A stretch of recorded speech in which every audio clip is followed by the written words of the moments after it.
Hi, good morning.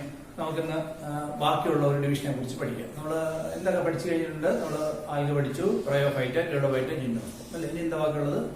Angiosperm. So study about division angiosperm.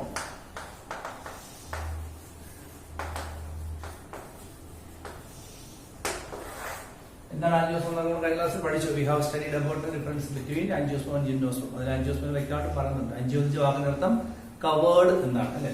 So angio means covered. Sperm എന്ന് വെച്ചാൽ അർത്ഥം mail gamete എന്നതിന് seed എന്ന അർത്ഥം കൂടി എഴുതുന്നു. അപ്പോൾ water angiosperms plants which produce covered seeds അല്ലെങ്കിൽ covered seeded plants. So there are a group of plants which produce covered seed. എന്നുവെച്ചാൽ സീഡ്സ് എന്തിനുള്ളിലായിരിക്കും? Seeds are within the fruit. മാങ്ങയാണെങ്കിൽ മാങ്ങയുടെ ഇത് ഫ്രൂട്ട് ആണ്, അതിനകത്താണ് സീഡ്. അപ്പൊ ഏത് സീഡ് എടുത്താലും എന്തായിരിക്കും? ഇറ്റ് വിൽ ബി കവേർഡ് അല്ലേ. So such a group of plants are called angiosperm. പിന്നെ നമ്മളൊരു 6-7 ക്ലാസ്സിൽ പഠിച്ചിരുന്നു, ഓർമ്മയുണ്ടല്ലോ ആ ചാർട്ട്. അതുപോലെ പഠിച്ചോണം, പരീക്ഷയ്ക്ക് അതുപോലെ ചോദിക്കും. ഇനി ഈ കവേർഡ് പ്ലാന്റ്സിന്റെ റീപ്രൊഡക്റ്റീവ് സ്ട്രക്ചർ എന്താണ്? Flower. Sexual reproductive structure is flower. അതാണ് രണ്ട് പോയിന്റ് പഠിച്ചു. Angiosperms are a group of plants which produce seeds which are covered, not naked seeds.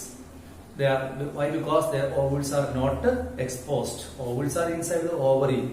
ഓവറിയാണ് ഫ്രൂട്ടായി മാറുന്നത്. സ്വാഭാവികമായിട്ടും ഓവിൾസ് ഓവറിക്കുള്ളിലാണെങ്കിൽ ഓവിൾ സീഡായി മാറും, ഓവറി ഫ്രൂട്ടായി മാറും. സ്വാഭാവികമായിട്ടും ഓവിൾസ് ഓവറിക്കുള്ളിലായതുകൊണ്ട് സീഡ് ഫ്രൂട്ടിനുള്ളിലായി. ശരിയല്ലേ? അതാ. ഇനി ഈ ഗ്രൂപ്പ് പറയുമ്പോൾ this is a predominant member nowadays. ഏറ്റവും അഡ്വാൻസ് പ്ലാന്റ് ഗ്രൂപ്പാണ്. നമ്മൾ ഈ ഒരു എവല്യൂഷൻ എടുത്ത് വെക്കുവാണെങ്കിൽ ഏറ്റവും പ്രിമിറ്റീവ് ആയിട്ടുള്ള പ്ലാന്റ് ആൽഗകളൊക്കെയാണ്. പിന്നെ ബ്രയോഫൈറ്റ കുറെ അഡ്വാൻസ് ആണ്, ടെറിഡോഫൈറ്റ കുറെ കൂടെ അഡ്വാൻസ് ആണ്. കാരണം എന്താ? ടെറിഡോഫൈറ്റ് വരുമ്പോഴത്തേക്കും എന്താണ്? അതിനകത്ത് സൈലോപ്ലോയോ ഉണ്ട് അല്ലെ. ആൽഗകൾ ഒട്ടുമിക്കുന്നത് വെള്ളത്തിലാണ്. ജീവൻ ആദ്യം ഉണ്ടായ വെള്ളത്തിലായതുകൊണ്ട് ആ ഒരു ലെവൽ ഇപ്പോഴും കീപ്പ് ചെയ്യണം. പിന്നെ കരയിലേക്ക് വരുന്ന ചെടികൾ ആംഫീബിയൻസ്, ഏതാണ്? ബ്രയോഫൈറ്റ. പിന്നെ സ്വന്തമായി സൈലോപ്ലോയോ ഉള്ള ചെടികൾ ഏതാണ്? ടെറിഡോഫൈറ്റ. അതിൽ തന്നെ ആ ഗാമറ്റോഫൈറ്റും സ്പോറോഫൈറ്റും ഇൻഡിപെൻഡന്റ് ആയി വരുന്നു അല്ലെ. ജിംനോസ്പോമിലേക്ക് വരുമ്പോഴത്തേക്കും വലിയ ട്രീസ് ഒക്കെ ഉള്ള പ്ലാന്റ്സ് അല്ലെ. അത് സീഡ് ഉണ്ടായിരുന്നു കുറെ റെവല്യൂഷൻ. ആൻജിയോസ്പോം ഫ്രൂട്ട് ഉണ്ടായിരുന്നു. സോ മോസ്റ്റ് ഓൾഡ് പ്ലാന്റ് ആണ് അതില് ഈ ആൻജിയോസ്പോംസ്. ഇതില് ഈ ഗ്രൂപ്പിൽ പെടുന്ന പ്രധാനപ്പെട്ട രണ്ട് ചെടികൾ ഒന്നിന് പേരാണ് ഉൾഫിയ. സ്മാളസ്റ്റ് പ്ലാന്റ്, സ്മാളസ്റ്റ് പ്ലാന്റ് ആണ്, ഫ്ലവറിംഗ് പ്ലാന്റ്. ഈ ആൻജിയോസ്പോംസിനെ നമ്മൾ ഫ്ലവറിംഗ് പ്ലാന്റ് എന്ന് വിളിക്കും. Because they are producing flowers. Flowers ഉണ്ടാക്കുന്ന പ്ലാന്റ് മാത്രമേ ഉള്ളൂ. സീഡ് എന്ന് പറയുമ്പോഴത്തേക്ക് ജിംനോസ്പോമിലുണ്ട്, ആൻജിയോസ്പോമിലുണ്ട് അല്ലേ. പക്ഷെ ഫ്ലവർ എവിടെ മാത്രമേ ഉള്ളൂ? ആൻജിയോസ്പോമിൽ മാത്രമേ ഉള്ളൂ. അതുകൊണ്ട് ആൻജിയോസ്പോമിനെ കൊണ്ട് വിളിക്കാം ഫ്ലവറിംഗ് പ്ലാന്റ്സ് എന്ന് വിളിക്കാം. അത് പ്രത്യേകത. വിച്ച് ഗ്രൂപ്പ് ഓഫ് പ്ലാന്റ് ആണ് flowering plants? They are angiosperm because it's only group of plant which produce flower. Flower ഉണ്ടാക്കുന്ന ഒരേ ഒരു ഗ്രൂപ്പുള്ളതാണ് ആൻജിയോസ്പോംസ്. ഓക്കെ. അപ്പോൾ ഇത് സ്മാളസ്റ്റ് പ്ലാന്റ് വരുന്നതാണ്. ഡിസാൻഡ് ഊൾഫിയ. ഊൾഫിയുടെ പടം നിങ്ങൾ കാണിക്കുന്നതല്ലോ ഏറ്റവും ചെറിയ പ്ലാന്റ് ആണ്. Then what is the tallest plant? നിങ്ങളുള്ളതാണ്. That is eucalyptus. യൂക്കാലിപ്റ്റസിൽ വരുന്ന ട്രീസ് ആണ് ഇത് ഏറ്റവും പൊക്കമുള്ളത്. 100 അടി വരെ വളരുന്നു. 100 ഫീറ്റ് വരെ പൊക്കത്തിൽ വളരുന്ന മരങ്ങളാണ് ഏറ്റവും ടാളസ്റ്റ്. ഏറ്റവും ബിഗ്ഗസ്റ്റ് ഏതാന്ന് കഴിഞ്ഞ ഗ്രൂപ്പിൽ നമ്മൾ പഠിച്ചത് ജിംനോസ്പോം. സെക്വയ ഡെൻഡ്രോൺ ജൈജാന്റിക്കാണ് ബിഗ്ഗസ്റ്റ് അല്ലെ. ഇത് ടാളസ്റ്റ് ആണ്. ഞാൻ അന്നേരം പറയുന്നു ടാളസ്റ്റ് യൂക്കാലിപ്റ്റസും ബിഗ്ഗസ്റ്റ് സെക്വയ ഡെൻഡ്രോൺ ജൈജാന്റിക്കാണെന്ന് പറയുന്നു. അപ്പോൾ അടുത്ത കാര്യം പറയും. ഇപ്പൊ എത്ര പോയിന്റുകൾ പറഞ്ഞു? Angiosperms are flower and seed producing plants. രണ്ട്, their seeds are not exposed but they are covered inside the fruit because ovules are enclosed within the ovary. Ovule becomes seed, ovary becomes the fruit. Then their sexual reproductive structures are flowers. ഈ രണ്ട് point പറഞ്ഞു. The smallest plant group അല്ലെങ്കിൽ smallest flowering plant is Ulfia, tallest flowering plant is Eucalyptus. Okay ആണല്ലോ. ഇതെല്ലാം pointers ഒക്കെ പഠിച്ചു. ഇനി ഈ ആൻജിയോസ്പോം തന്നെ നമ്മൾ അവയുടെ ചില നേച്ചർ വെച്ച് നമ്മളെ രണ്ടായിട്ട് അനുസരിക്കും. ഡൈക്കോട്സ് എന്നും മോണോകോട്സ്. അത് നമ്മൾ അപ്പൊ മോണോ ആദ്യം അതായിരുന്നു നമ്മൾ അങ്ങനെ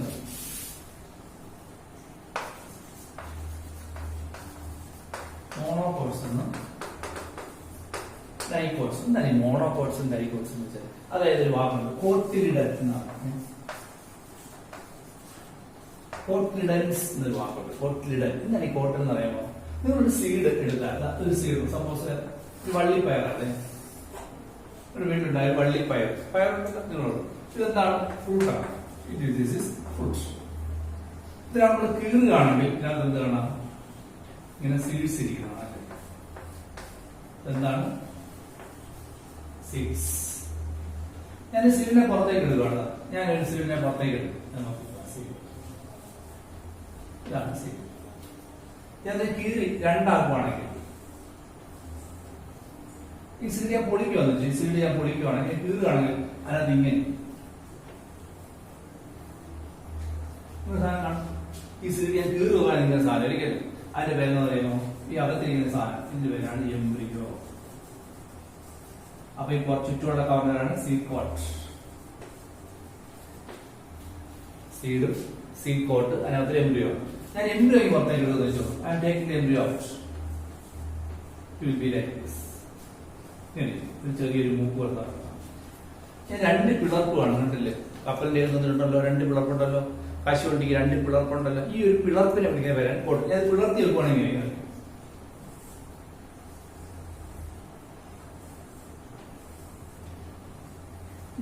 പിളർത്താണ്.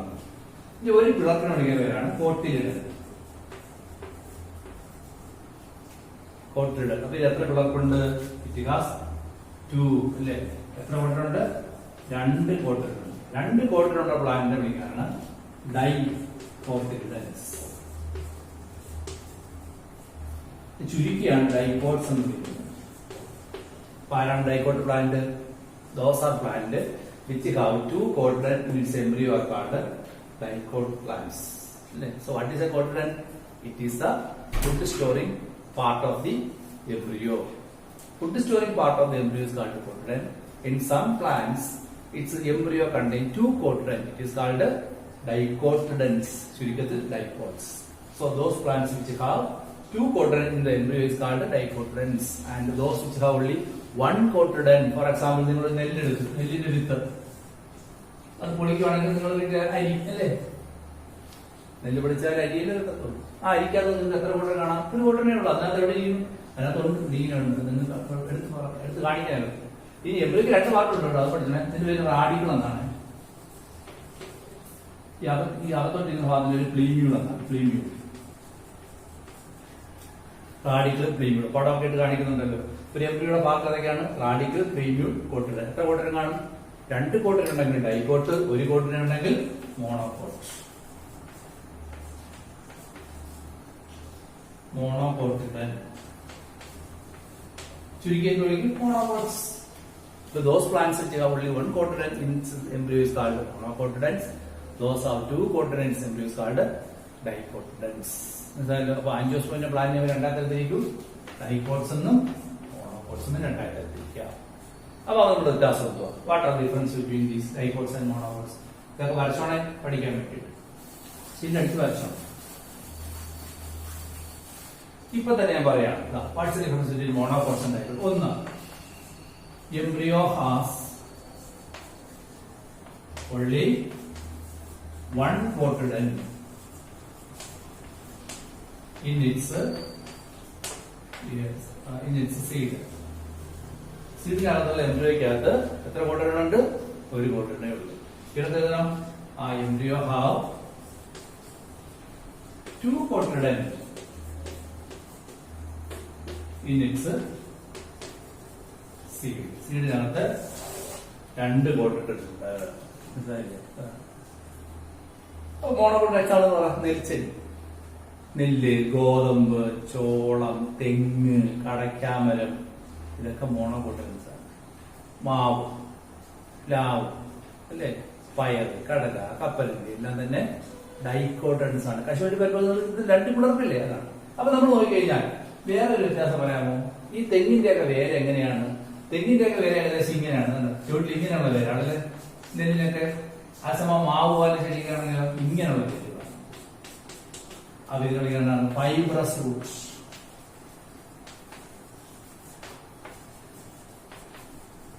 ഫൈബ്രസ് റൂട്ട് സിസ്റ്റം ആയിരിക്കും. പക്ഷെ ഇന്ന് പറയുന്ന ടാപ്പ് റൂട്ട് സിസ്റ്റം ആയിരിക്കും. 2 വ്യത്യാസം കിട്ടിയല്ലോ. In monocot plant, root system is fiber root system, and in dicot it is tap root system. മൂന്നാമത്തെ ദിവസം പറയാമോ? നെല്ലിന്റെ ഒക്കെ ഇല, പുല്ലിന്റെ ഒക്കെ ഇല, അതിന്റെ വീനേഷൻ ഞരമ്പുകൊണ്ട് ഇങ്ങനെ പാരലായിട്ടായിരിക്കും അല്ലെ? ഒരു ഇല എടുത്ത് കഴിഞ്ഞാൽ നെല്ലിന്റെ ഇല എടുക്കുവാണെങ്കിൽ അതിന്റെ ഞരമ്പുകൊണ്ട് ഇങ്ങനെയായിരിക്കും അല്ലെ? Veins is called a parallel venation. അതേസമയം പ്ലാവിന്റെ ഒക്കെ ഇല എടുക്കണം, ചെമ്പരത്തിന്റെ ഇല എടുത്ത് ഇത്തരത്തിലുള്ള വീനേഷൻ ആയിരിക്കത്തില്ലേ? is called a reticulative venation.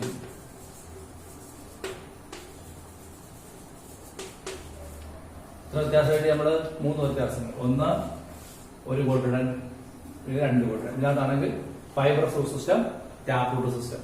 ഇവിടെ ആണെങ്കിൽ പാരലൽ വീനേഷൻ, അവിടെ റെറ്റിക്കുലേറ്റീവ് വീനേഷൻ. ചാപ്റ്ററായിട്ട് വരച്ചോണം, കൃഷി ചോദിക്കും. ഇനിയും രണ്ട് വ്യത്യാസങ്ങൾ പറയാൻ പോവാം. ഓക്കെ, ഞാൻ വായിക്കിപ്പോ അതുകൊണ്ടാണ്. വരച്ചിട്ടുണ്ടല്ലോ, എഴുതിയല്ലോ. ഓക്കെ, സ്കില്ലടിച്ചിട്ട് വരച്ചോണം. ഞാൻ വായിക്കാണ്. ഇനിയും രണ്ട് വ്യത്യാസങ്ങൾ. അടുത്തത് നാലാമത്തെ വ്യത്യാസം നോക്കാം നമുക്ക്.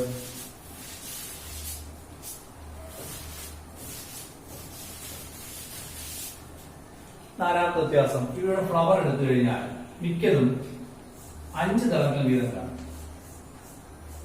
ചെമ്പരത്തിയത് നോക്കി, അല്ല സോറി, ഓണക്കൊട്ടാണെങ്കിൽ അവയ്ക്ക് 3 തലങ്ങളെ കാണത്തുള്ളൂ.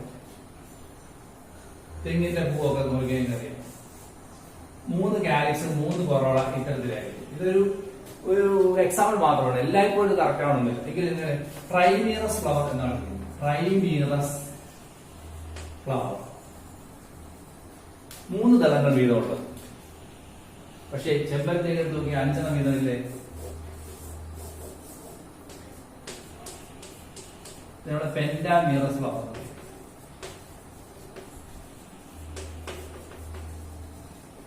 പെന്റാമീറസ് ഫ്ലവർ അത് വളരെ, ഇത് എപ്പോഴും ശരിയാവണമെന്നില്ല, എങ്കിലും പൊതുവെ ഇങ്ങനെ പറയുന്ന സ്വഭാവം. ഇനി ഡൈക്കോട്ടിന്റെ മോണോക്കോട്ട് സ്റ്റെം നമ്മൾ കുറുകെ മുറിച്ച് അതിന്റെ അനാറ്റമി പഠിച്ചു കഴിഞ്ഞാൽ, മോണോക്കോട്ട് ആണെങ്കിൽ വാസ്കുലാർ ബണ്ടിൽ ഇങ്ങനെ ചെറുതി കിടക്കും. അത് നിങ്ങൾ പിന്നീട് പഠിക്കുമേ. സ്കാറ്റേർഡ് വാസ്കുലാർ ബണ്ടിൽ എന്നാണ് വിളിക്കുന്നത്.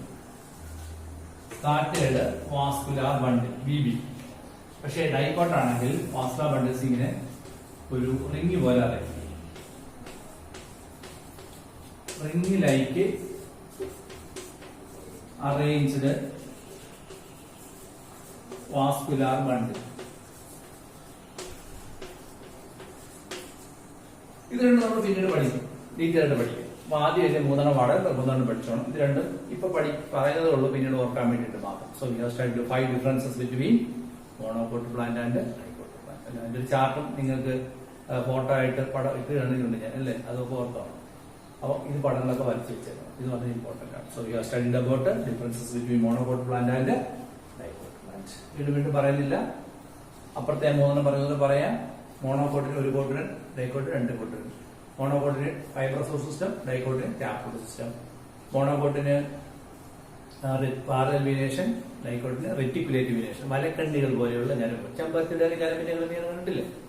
ഇവിടെ ട്രൈമീറസ് ഫ്ലവർ 3 ദളങ്ങൾ വീതം. ഇത് പെന്റാമീറസ് 5 ദളങ്ങൾ വീതം. ചെമ്പരത്തിക്ക് 5 ദളമുണ്ട്.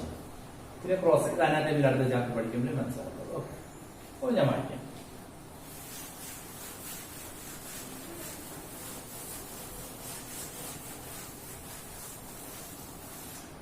സ്വാഭാവികമായിട്ട് നമ്മൾ എന്താ പഠിക്കേണ്ടത്? അവയുടെ സെക്ഷൽ റീപ്രൊഡക്ഷൻ അല്ലേ? നമ്മൾ അങ്ങനെയാണല്ലോ പഠിച്ചത്. ജിംനോസ്ഫിനെ പരിചയപ്പെട്ടു, നേരെ റീപ്രൊഡക്ഷൻ പഠിച്ചു. ഇവിടെ സെക്ഷൽ റീപ്രൊഡക്ഷൻ എങ്ങനെയാണ് പഠിക്കാൻ?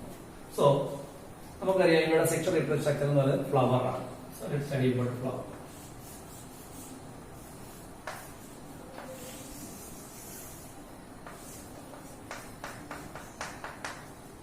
ഒരു ഫ്ലവർ, ഇത് അതിന്റെ സെക്ഷൽ റീപ്രൊഡക്ഷൻ സ്ട്രക്ചറാണ്. നമ്മൾ ഇതല്ല പഠിക്കുന്നത്, കീറിയ വളർന്ന് പഠിക്കുന്നത്.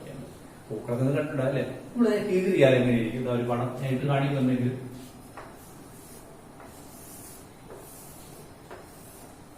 ഫ്ലവർ ഇങ്ങനെ കീറി നോക്കിയാൽ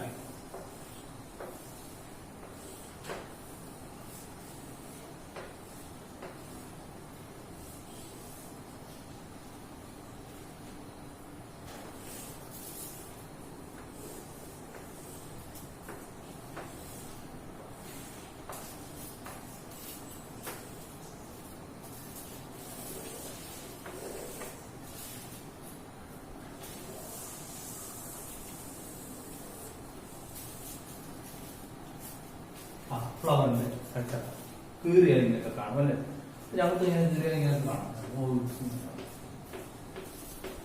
ചെമ്പരത്തി കൂടുതൽ നെടുക കീറിയ കാണുന്ന സ്ട്രക്ചറിനെ വരച്ചിരിക്കും അല്ലെ.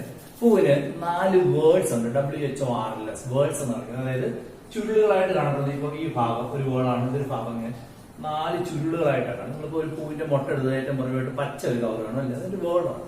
ഇതിനകത്ത് ദളങ്ങൾ കൊണ്ടുള്ള ഒരു വേർഡ് WHORL വേർഡ് ചുരുളെന്നാണ് വേർഡ്. അപ്പൊ ഏറ്റവും പുറമെയുള്ള വേർഡിനെ വിളിക്കുകയാണ് കാലിക്സ്. കാലിക്സ് എന്നാണ്. ഇപ്പൊ ചെമ്പരത്തി കൊടുക്കുകയാണെങ്കിൽ നിങ്ങളെ പുറമെ പച്ചയായിട്ടുള്ള ഈ മുറിച്ചെടുക്കുകയാണെങ്കിൽ ഇങ്ങനെ ഇതില്ലേ കാലിക്സ്. അതിന്റെ ഒരെണ്ണത്തിനെ വിളിക്കുന്ന പേര് സെപ്പൽ എന്നാണ്. ഇതാണ് സെപ്പൽ എന്ന് പറയുന്നത്. ഇത് പറയുന്നത് അതിന് സെപ്പൽ എന്നാണ്. അപ്പൊ മൊത്തത്തിൽ കാലിക്സ് ഒരെണ്ണത്തിന് സെപ്പൽ. ഇപ്പൊ ചെമ്പരത്തിയുടെ നിളങ്ങളൊക്കെ എടുക്കുകയാണെങ്കിൽ മൊത്തത്തിൽ നൽകുന്നത് കൊറോള. രണ്ടാമത് പേരാണ് കൊറോള. അതിൽ ഒരു യൂണിറ്റ് പേരാണ് പെറ്റൽ. ഒരു ചെമ്പരത്തി കൊടുത്ത 5 ദളങ്ങൾ കാണും അല്ലേ. എല്ലാം മൊത്തത്തിൽ പേരാണ് കൊറോള. ഒരു പറഞ്ഞ എടുത്താൽ ഡിസ്കാർഡ് പെറ്റൽ. പിന്നെ ഈ സംഭവം ഇത് കുറെ എണ്ണം കാണുമല്ലോ. ഇത് മൊത്തത്തിൽ പേര് ആൻഡ്രീഷ്യം എന്നാണ്. ആൻഡ്രീഷ്യം ഇത് അതിന്റെ മെയിൽ സെക്സ് ഓർഗൻ ആണ്. ഒരു യൂണിറ്റ് വിളിക്കാണ് സ്റ്റേമൻ. ഇതിപ്പോ ഇത് ഒരെണ്ണം ഞാൻ വരച്ചു, 1, 2 ചിലപ്പോൾ 10 എണ്ണം വരെ കാണും. അതിലൂടെ ചേർത്ത് കൊടുക്കുന്ന പേരാണ് ആൻഡ്രീഷ്യം. സ്പെല്ലിംഗ് നോക്കണം ANDROECIUM ആൻഡ്രീഷ്യം. മൊത്തത്തിൽ പേരാണ് ആൻഡ്രീഷ്യം. അത് ഒരെണ്ണത്തിന്റെ പേരാണ് സ്റ്റേമൻ. ഈ സംഭവം ഉണ്ടല്ലോ, ഇത് മൊത്തത്തിൽ പേരാണ് ഗൈനീഷ്യം. അതിന് പിസ്റ്റ് എന്ന് വിളിക്കുമേ. ഗൈനീഷ്യം ഒരു പിസ്റ്റ്. അതിനൊരു യൂണിറ്റ് ഉണ്ട് കേട്ടോ. ഇതുപോലെ പല പല ഘടകങ്ങൾ ചേർന്നുണ്ടാകും. അതെങ്ങനെയാണ് നമ്മളിപ്പോ പഠിച്ച മനസ്സിലാകത്തില്ല, പിന്നെ പറയാം. അത് യൂണിറ്റ് വിളിക്കുന്ന പേരാണ് carpal. Carpal. Okay. Gynoecium or pistil അതിന്റെ യൂണിറ്റ് പേരാണ് കാർപ്പൽ. അപ്പോ what are the 4 words of A flower? outermost one is called calyx, unit sepal. Second one is called corolla, called unity called petal. Third word is called andrecium, stem and the unit word stem. And innermost word വേറെ വെച്ചാൽ ചുരുളെന്ന് അർത്ഥം. അപ്പൊ നിങ്ങളൊരു തുണി എടുത്ത് ഇങ്ങനെ ചുറ്റും, അതിന്റെ പുറത്ത് വേറെ തുണി ചുറ്റും, വേറെ തുണി ചുറ്റും, 4 തുണി ചുറ്റിട്ടുണ്ടെങ്കിൽ ഏറ്റവും പുറമുള്ള തുണിയാണ് ഔട്ടർ മോസ്റ്റ് ബോർഡ്. അങ്ങനെയാണ് ഈ പൂവിന്റെ ഏറ്റവും ഔട്ടർ മോസ്റ്റ് ബോർഡ് അതാണ് കാലിക്സ്. രണ്ടാമത് കൊറോള, മൂന്നാമത് ആൻഡ്രീഷ്യം, ഏറ്റവും ഉള്ളിലുള്ളത് മനസ്സിലായി. ഇനി പൂവിന്റെ ഇതെല്ലാം ചേർന്ന് ഈ ഭാഗത്തിന് വരുന്നുണ്ട്. ഈ ഭാഗം ഇപ്പോഴാണ് എല്ലാം നമ്മൾ കുട്ടികൊണ്ടിരിക്കുന്നത്. ഇറ്റ് ഈസ് കാൾഡ് തലാമസ് അല്ലെങ്കിൽ റിസപ്റ്റക്കിൾ.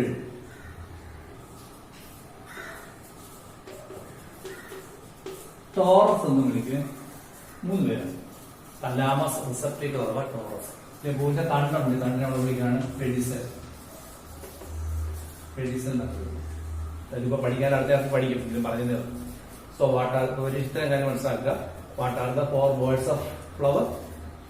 ടിപ്പിക്കൽ ഫ്ലവർ ആണ്, ഒരു സാധാരണ ഫ്ലവർ. ഇത് ചില വേർഡ്സ് ഇല്ലാത്ത ഫ്ലവറൊക്കെ ഉണ്ട്, എല്ലാം കാണാത്ത ഫ്ലവറൊക്കെ കാണും. എന്നാൽ പൊതുവെ ഫ്ലവർ പഠിക്കും. ഏറ്റവും പുറമുള്ളത് calyx, second one is corolla, third one is androecium, fourth one is gynoecium. അത് ഏതാണ് മെയിൽ റീപ്രൊഡക്റ്റീവ് സ്ട്രക്ചർ? ആൻഡ്രീഷ്യം. ഏതാണ് female reproductive structure? Gynoecium. This is the female reproductive structure. അങ്ങനെയാണെങ്കിൽ പൂവിന് 4 വേർഡുള്ളത് 2 എണ്ണം നിർബന്ധമാണ്. അതായിരിക്കും ആൻഡ്രീഷ്യവും ഗൈനീഷ്യവും. They are the reproductive words അല്ലെങ്കിൽ reproductive structure. And calyx and corolla are the non essential word. ഇത് 2 എസെൻഷ്യൽ ആണ്, ഇത് 2 നോൺ എസെൻഷ്യൽ. ഒരു പൂവിനകത്ത് കാലിക്സും കൊറോളയും ഒന്നും സംഭവിക്കുന്നില്ല, പ്രൊട്ടക്ഷൻ ഇല്ലാതാകുന്നില്ല. പക്ഷെ ആൻഡ്രീഷ്യം ഗൈനീഷ്യം അല്ലെങ്കിൽ സെക്ച്വൽ റീപ്രൊഡക്ഷൻ നടക്കത്തില്ല. അതുകൊണ്ട് what are the sexual reproductive structure of A flower? Androecium and gynoecium. What is the mail reproductive structure? Androecium. What is the female reproductive structure? Gynoecium. ഇത്ര മനസ്സിലായല്ലോ? അപ്പൊ ഇത് മനസ്സിലായി. ഇനി നമ്മള് അതിന് പഠനങ്ങളൊക്കെ ഇട്ട് കാണിക്കുന്നുണ്ടല്ലോ. പുസ്തകത്തിലുള്ള പടം, ഇത് പുസ്തകത്തിൽ സെക്കൻഡ് ഇയറുള്ള പടമാണ് ഇപ്പൊ കാണിച്ചുകൊണ്ടിരിക്കുന്നത്. മനസ്സിലാക്കാൻ വേണ്ടി നമുക്ക് ഇതിനകത്ത് ഓരോരോ സ്ട്രക്ചറിലേക്ക് കടന്നു പോകാം. നമ്മൾ ആദ്യം ഈ ആൻഡ്രീഷ്യത്തെ പുറത്തേക്ക് എടുക്കുക. അപ്പൊ മൈൻഡ് നമ്മൾ വരച്ചോണം.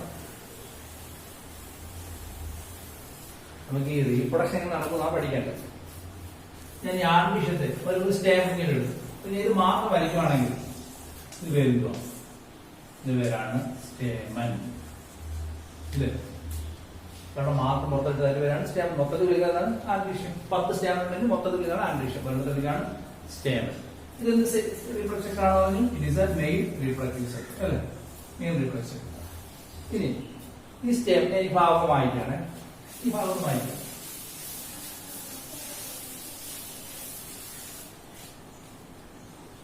ഇതിനകത്ത് ഈ ഭാഗത്ത് വരുന്നതാണ് ആന്തർ, ഇതിന് പേര് ഫിലമെന്റ്. ചേർന്ന ഭാഗത്തിന് കണക്റ്റീവ് എന്നാണ് വിളിക്കുന്നത്. Connective, anther, filament, connective. ഇനി മെച്യൂരിറ്റി എത്തുമ്പോൾ നിങ്ങൾ ഈ പൂവിന്റെ ഒരു ചെമ്പരത്തി കൊടുത്ത് ഈ ഭാഗത്തിന് കയ്യിലൊക്കെ അടിച്ച് പൊടി പറ്റത്തില്ലേ, അതെവിടെ നിന്ന് ഈ സ്റ്റേം ഇങ്ങനെ പൊട്ടും. ഇതിങ്ങനെ പൊട്ടിയിട്ട് ഇതിൽ നിന്നും ധാരാളമായിട്ട് ചെറിയ ചെറിയ പൊടികൾ പുറത്തേക്ക് ഇവിടെ വരാണ് പോളൻ ഗ്രെയിൻസ് അഥവാ മൈക്രോസ്പോർസ്.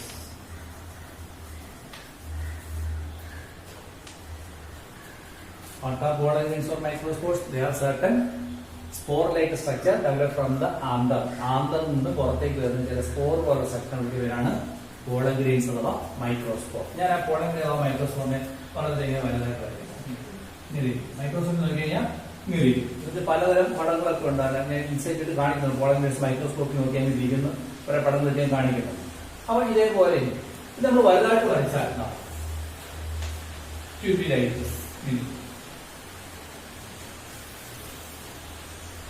കീറിയാൽ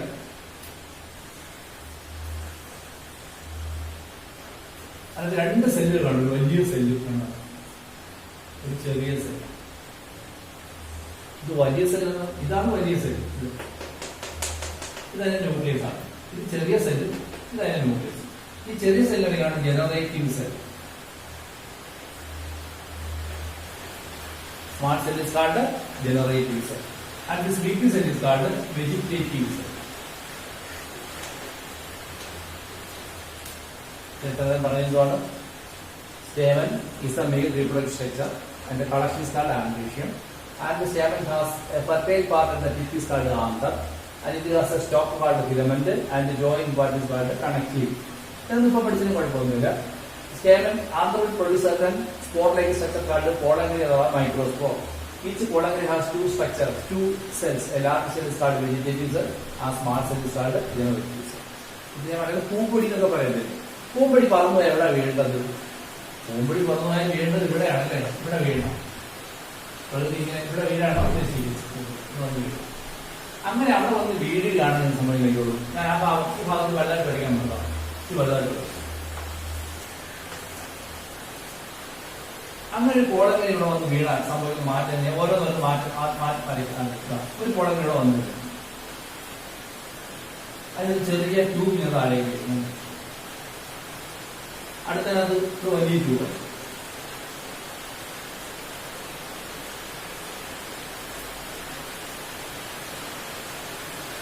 ഈ ട്യൂബിനകത്തോട്ട്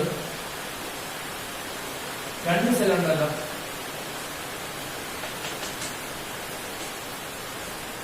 രണ്ട് സെല്ല് ഏതാ? ഒന്ന് ജനറേറ്റീവ് സെല്ലും മറ്റൊന്ന് വെജിറ്റേറ്റീവ് സെല്ല്. വെജിറ്റേറ്റീവ് സെല്ല് സാധാരണ ട്യൂബ് സെൽ. ഈ വെജിറ്റേറ്റീവ് സെല്ല് ജനറേറ്റ് ചെയ്ത് ട്യൂബായി മാറാൻ വരാണ് pollen tube. Vegetative cell generate produce A long tube ആണ് പോളൻ ട്യൂബ്. സ്വാഭാവികമായിട്ട് അതിനകത്തോട്ടൊക്കെ ഇറങ്ങി വരും. ഈ ജനറേറ്റീവ് സെല്ലിനകത്ത് ഇറങ്ങി വരും. ഈ ജനറേറ്റീവ് സെല്ലാണ്.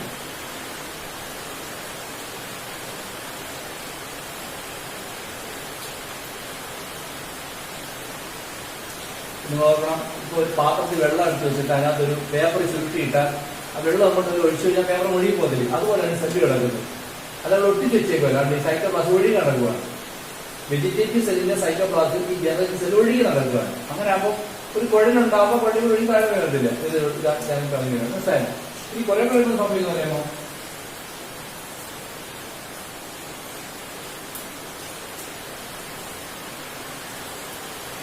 ഈ ജനറേറ്റീവ് സെൽ ഇവിടെ വരുമ്പോഴത്തെ രണ്ടായിട്ട് ഡിവൈഡ് ചെയ്യും.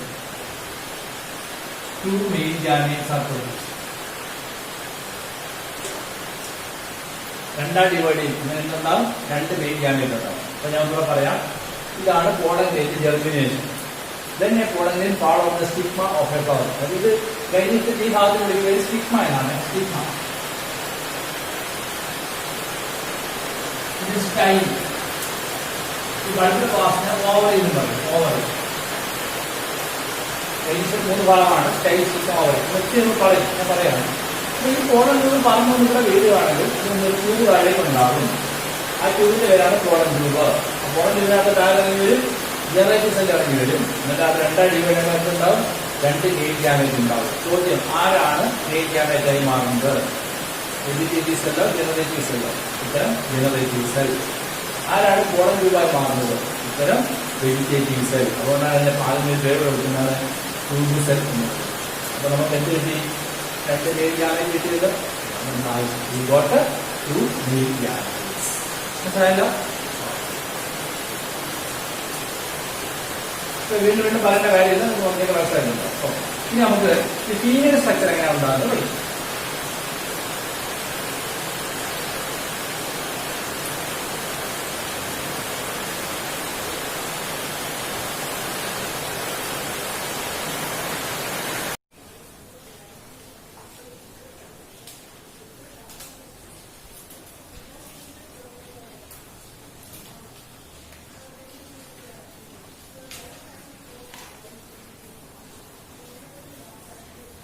നമുക്ക് ഫീമെയിൽ റീപ്രൊഡക്ഷനെ കുറിച്ച് പഠിക്കാം.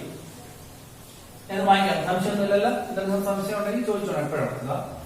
Anther, pollen grain 2 cell, male vegetative cell അഥവാ ട്യൂബ് സെൽ, ജനറേറ്റീവ് സെൽ.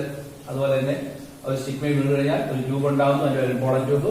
അതിനകത്തോട്ട് ഇതിനകത്തുള്ള സെല്ലെല്ലാം ഇറങ്ങി ചെല്ലുമ്പോൾ അതിനകത്തുള്ള generative cell 2 divide, 2 male gamete ഉണ്ടാവും. ഒരു കാര്യം മനസ്സിലായി, ഒരു കോളൻഗ്രെയിൻ നമുക്ക് 2 കിട്ടും, 2 മെയിൽ ഗ്യാമേറ്റ് കിട്ടും.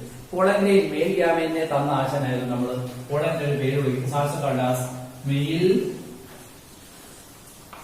ഗ്യാമറ്റോഫൈറ്റ് എന്ന് വിളിക്കും. കോളൻഗ്രെയിനെ മെയിൽ ഗ്യാമറ്റോഫൈറ്റ് എന്ന് വിളിക്കും. എന്താണ് അർത്ഥം മനസ്സിലായല്ലോ? Because he is providing male gamete. നമുക്ക് ആരെ തരുന്നു? മെയിൽ ഗ്യാമേറ്റ് തരുന്ന ആൾക്ക് എന്ന അർത്ഥത്തിലാണ് ഇതിനെ മെയിൽ ഗ്യാമറ്റോഫൈറ്റ് എന്ന് വിളിക്കുന്നത്. ഓക്കെ, നമുക്ക് ഈ ഫീമെയിൽ സ്ട്രക്ചറെ കുറിച്ച് പഠിക്കാം.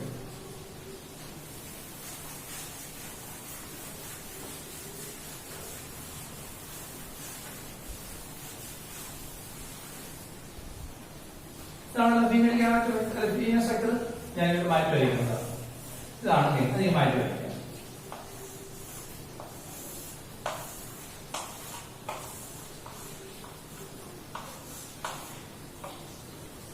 ഈ ഭാഗം തന്നെയാണ് സ്റ്റിഗ്മ. ഈ തണ്ടിനടിക്കാണ് style. And this part is called ovary.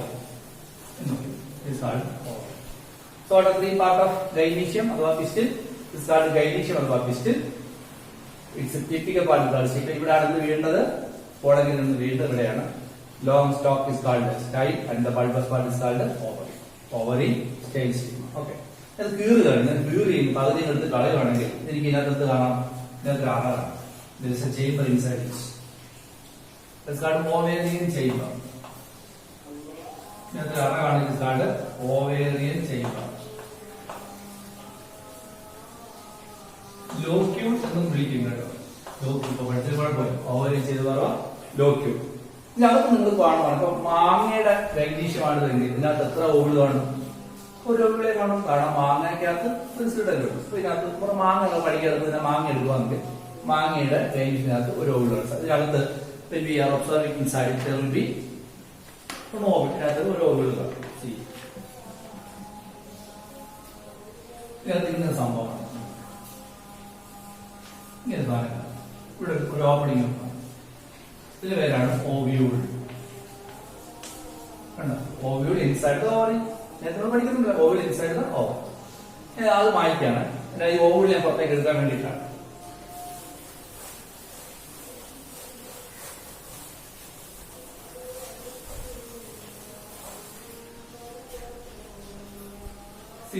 ഞാൻ ഈ ഓവ്യൂളിലേക്ക് പുറത്തേക്ക് എടുക്കും. It will be like this. ഓവലിന്റെ തണ്ടാണ്. ഈ തണ്ടിനെ വിളിക്കുകയാണ് ഫ്യൂണിക്കൽ. ഫ്യൂണിക്കൽ ശരിക്കും പറഞ്ഞാൽ ഓവൽ കുലിഞ്ഞിരിക്കുക. ഓവൽ ഇങ്ങനെയാണ് നിൽക്കേണ്ടിയിരുന്നത്. പക്ഷെ വളർച്ച പിടിച്ച് കുലിച്ച് വെക്കുക. സ്ഥലമില്ലാതെ നമുക്ക് വളർച്ചു. നിങ്ങൾ നേരെ നിൽക്കുകയാണ്. നിങ്ങൾ ഡെസ്കിന്റെ അടി കയറിയിരിക്കാൻ പറയാൻ നിങ്ങൾ കുഞ്ഞിരിക്കത്തില്ല. അപ്പൊ തലയുടെ താഴെ ഇതേപോലെ വളഞ്ഞിരിക്കുകയാണ്. സ്ഥലം കുറയ്ക്കാൻ വേണ്ടിയിട്ട് പ്രകൃതി വിദ്യയാണ്. ശരിക്കും നേരെ ഇരിക്കേണ്ട ആശയത്തിൽ വളർത്തി വെച്ചു. ഇങ്ങനെയുള്ള ഓവിൾ അനാട്രോമോസ് ഓവിൾ എന്നാ പറയുന്നത് കേട്ടോ. അനാട്രോപ്പസ് ഓവിയൂൾ. അടുത്ത വർഷം പഠിക്കണമെന്നില്ല.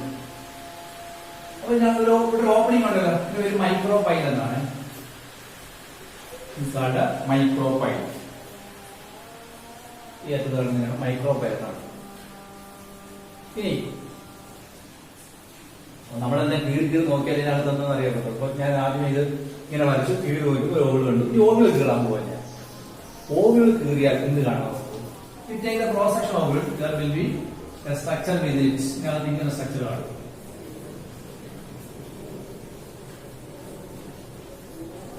ഈ ഓൾഡ് ഈ അറ്റത്തിലെ ചലാസ എന്ന് വിളിക്കുന്നത് കേട്ടോ. ചലാസ ഇവിടെ ചലാസ, ഇതാണ് ചലാസ. ഇതാണ് മൈക്രോപൈൽ. ശരിയല്ലേ? ഇത് വളർത്തി വെച്ചിരിക്കുകയാണ്, അതുകൊണ്ട് ഇവിടെ എത്തിയത്. നേരെയാണെങ്കിൽ മൈക്രോപൈൽ, ചലാസ, ട്യൂണിക് വളർത്തി വെച്ചോട്ട് മൈക്രോപൈലോടെ വന്നു, ചലാസ വന്നു, ട്യൂണിക്കൂടെ വന്നു. അപ്പൊ അതിനകത്ത് ഞാൻ നോക്കിയപ്പോൾ ഇങ്ങനെ സംഭവം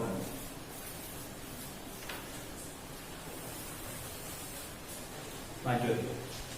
ഞാൻ കീറിയാൽ ഇതിനകത്ത് ഇങ്ങനെ സംഭവം 3 സെല്ല് ഇവിടെ, 3 സെല്ല് ഇവിടെ, നടുക്ക് 2 ന്യൂക്ലിയസ് ഉള്ള ഒരു വലിയ സെല്ല്. ഇതിനെ പൊതിഞ്ഞുകൊണ്ട് ഒരു മാസ് ഓഫ് ടിഷ്യൂ ആണ്. Mass of tissue covering this.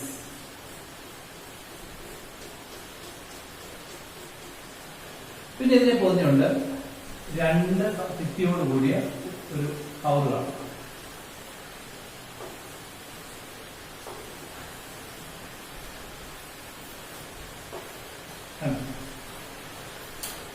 നമ്മൾ ഓവിള് കീറുകയാണെങ്കിൽ അതിനകത്ത് ഇങ്ങനെ സംഭവം. ഈ സംഭവത്തിന്റെ പേരെന്ന് പറയുന്നത് ഇതിനകത്ത് എത്ര സെല്ലുണ്ട്? 3, 3, 6, 2, 6, 7 സെല്ലുണ്ട്. ഇതിനകത്ത് 7 സെല്ലുള്ള 8 ന്യൂക്ലിയസ് ഉള്ള സ്ട്രക്ചർ ഉണ്ട്. ഇതിന്റെ പേരാണ് ഈ സാധനത്തിന്റെ പേര് 7 സെല്ല് 8 ന്യൂക്ലിയസ്. 7 സെല്ല് എന്ത് ചെയ്യും? 3 സെല്ല് ഇവിടെ, 3 സെല്ല് ഇവിടെ. ഇതൊരു സെല്ലാണ്, അതുകൊണ്ടല്ല 2 ന്യൂക്ലിയസ് ഉള്ളു. ഈ സാധനത്തിന്റെ പേരാണ് എംബ്രിയോസ. എന്നാണ് എംബ്രിയോസ. അപ്പോൾ ഈ ഓവിളിനകത്ത് എന്താണെന്ന് ചോദിച്ചാൽ എന്താ പറയാം? ഇത് ഓവിൾ കീഴിരിക്കുകയാണ്. LS of ovule. LS of ovule. LS of ovule ഓവിളിന്റെ കീഴി ചിത്രം. അതിനകത്തൊക്കെ എന്തുണ്ട്? 7 സെൽ 8 ന്യൂക്ലിയസ് സ്ട്രക്ചറാണ്. പേരാണ് എംബ്രിയോസ. ഇതിനെ പൊതിയുന്ന ഒരു ടിഷ്യൂന് പറഞ്ഞാൽ ന്യൂസില്ലസ് എന്നാണ്. Nucellus. Tissue covering embryo sac is called nucellus. പിന്നെ 2 പൊതിയുന്ന 2 ഭിത്തി ഉണ്ടല്ലോ, ഇതിന് പേര് ഇന്റഗ്യുമെന്റ് എന്നാണ്. ഇതൊന്നും ഇത്ര ഡീറ്റെയിൽ പഠിക്കണമെന്നില്ല, നിങ്ങൾ അടുത്ത വർഷം പഠിക്കും. ഇതാണ് ഇന്റഗ്യുമെന്റ്. അത് വിട്ടേക്കും. അപ്പോൾ when we take the cross section of an ovule, you will have a 7 celled 8 nucleus structure called embryosac, and it is covered with a tissue called nucellus, then a two-layered integument. ഇത്രയാണ് ഒരു ഓവിൾ കീറിയാൽ കാണാം അല്ലേ? ഞാൻ ഇത് വായിച്ചു തരാം. വരച്ചോണല്ലോ. Okay.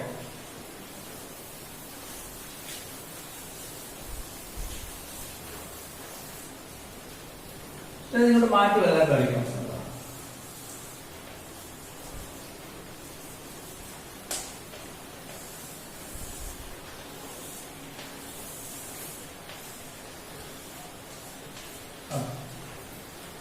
ഇതേതാണ്? Chalazal end. ഇത് മൈക്രോപൈല ഇഞ്ച്.